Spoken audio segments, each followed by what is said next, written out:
میں تو بڑا گناہگار ہوں، میں نے تو نمازیں بھی نہیں پڑھی، میں نے تو روزے بھی رکھے نہیں، میں نے تو ظلم کیے ہیں، میں نے تو چوری کی ہے، میں نے تو ڈاکہ ڈالا ہے، میں نے تو بڑے برے برے کام کیے ہیں۔ اللہ تعالیٰ فرماتا ہے تو جیسا بھی ہے تو میرا ہے، میری بارگاہ میں آ جا، میرے پاس آ جا۔ اے پروردگار، میں تو ایمان سے اپنے آپ کو خارج سمجھ رہا ہوں،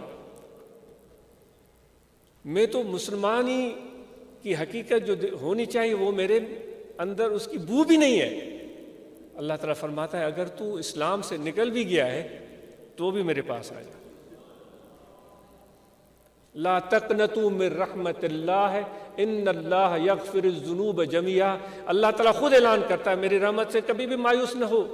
یہ کوئی انسان کی دربار نہیں، کوئی بادشاہ کی دربار نہیں، کوئی وزیر کی، وڈیرے کی، یا کسی طاقتور انسان کی، کسی چودھری یا کسی پیر یا کسی بڑے نامدار کی درگاہ نہیں، یہ میری درگاہ ہے، اس کا شان ہی نرالا ہے۔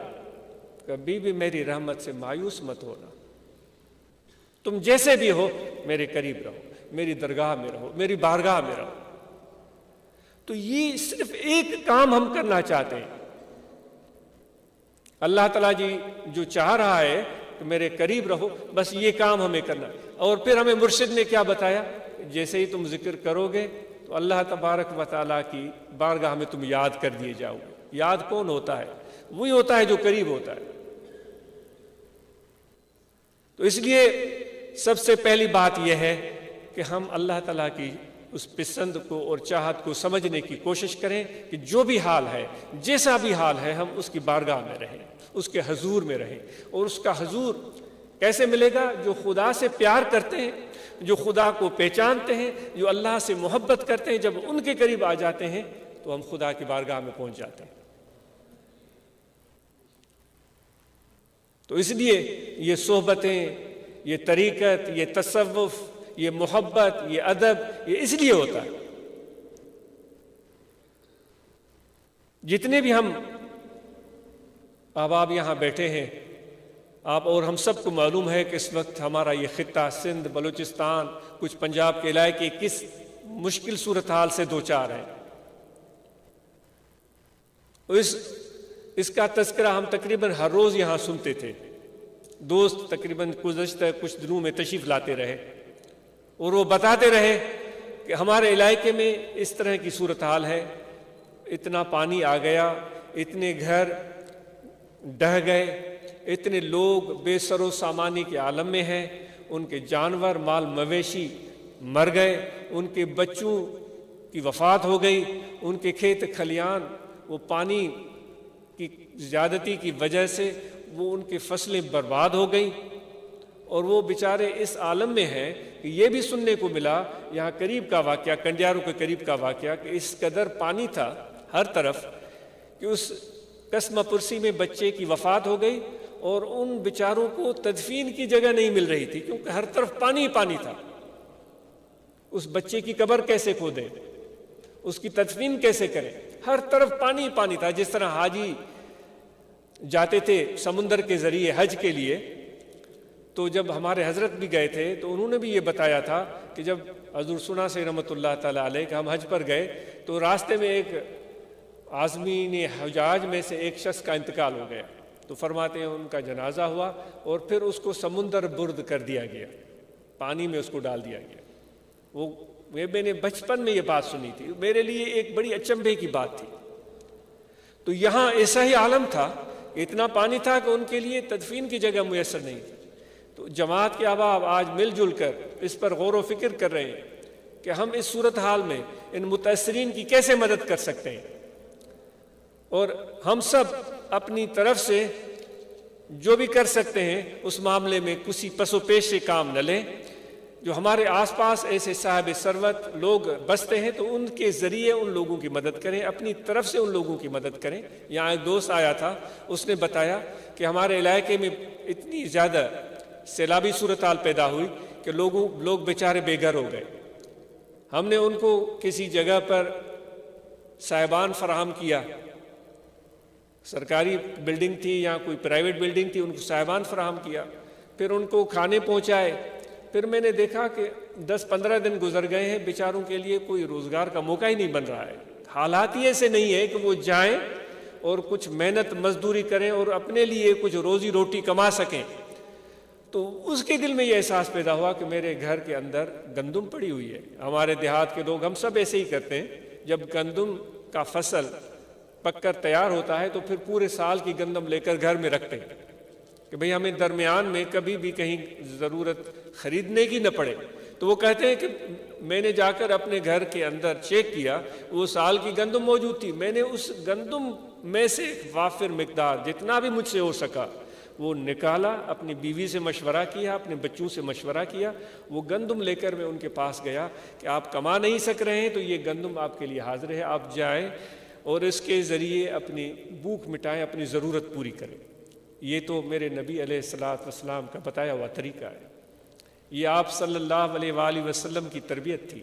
صحابہ کی یہ کیفیت تھی، وَيُسِرُونَ عَلَىٰ أَنفُسِهِمْ وَلَوْ كَانَ بِهِمْ خَصَاصَةٌ، وہ خود ضرورت مند ہوتے تھے، خود بھوکے ہوتے تھے، لیکن حضور علیہ الصلاۃ والسلام کے جانثار صحابی اپنی ضرورت کو بھلا کر، اپنی بھوک کو بھول کر اپنے بھائیوں کو کھلاتے تھے۔ حضور علیہ الصلاۃ والسلام کی خدمت میں ایک شخص آیا تھا، تو آپ صلی اللہ علیہ وآلہ وسلم نے اس کی مہمانی کرنا چاہیے، کیونکہ آپ بڑے مہمان نواز، بڑے سخی، ان سے بڑھ کر تو کوئی مہمان نواز اور سخی نہیں ہوا۔ تو گھر سے معلوم کروایا، گھر سے جواب آیا کہ گھر میں کچھ بھی نہیں، بلکہ اتنے دن ہو گئے ہیں کہ گھر کا چولہا بھی گرم نہیں ہوا ہے۔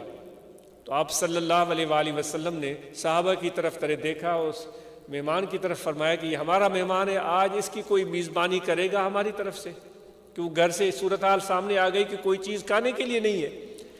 تو ایک صحابی کھڑا ہوا، اس نے عرض کیا، یا رسول اللہ صلی اللہ علیہ وسلم یہ سعادت مجھے عطا فرما دے۔ اس کو لے کر گئے اپنے گھر۔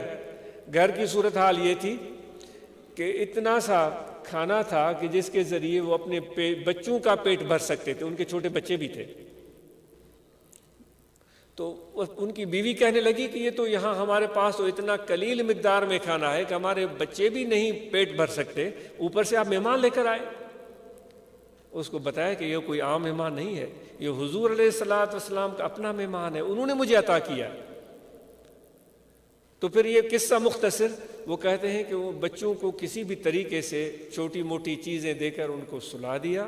بچے تو سو جاتے ہیں جب ان کو سلانے کی کوشش کی جائے۔ پھر انہوں نے کھانا بنایا، جو بھی تھا جتنا بھی تھا، اور کھانا رکھا، اور مہمان نے کہا کہ میں تب تک نہیں کھاؤں گا جب تک آپ بھی شامل نہ ہو جائیں، اور وہ اصرار کر رہے تھے کہ آپ کھائیں۔ وہ کہہ رہے تھے کہ آپ بیٹھیں گے تب میں کھانا کھاؤں۔ تو ان دونوں میاں بیوی نے، ان صحابہ اور صحابیہ نے مشورہ کیا کہ کوئی حکمت عملی اختیار کی جائے، کیونکہ کھانا اتنا تھوڑا ہے کہ ایک ہی آدمی بمشکل پیٹ بھر سکتا ہے، کہاں ہم تین۔ وہ تینوں بیٹھ گئے، اور کسی حکمت عملی سے ان دونوں میاں بیوی میں سے کسی ایک نے وہ جو چراغ تھا اس نے کوئی ہاتھ مارا یا کوئی ایسی حرکت کی جان بوجھ کر کہ وہ چراغ بجھ گیا، اندھیرا ہو گیا۔ اب وہ منہ ہلا رہے ہیں، ہاتھ بھی آگے کر رہے ہیں، اور اس طرح تاثر دے رہے ہیں کہ ہم کھانا کھا رہے ہیں، اور مہمان کھا رہا ہے، مہمان کھا رہا ہے کہ یہ بھی کھا رہے ہیں۔ انہوں نے ایک نوالا بھی نہیں لیا، اور مہمان نے پیٹ بھر کے کھانا کھایا اور وہ سو گیا، اور مہمان کو پتہ بھی نہیں چلا، اس نے سمجھا انہوں نے بھی کھانا کھایا، اور وہ بھی دونوں سو گئے۔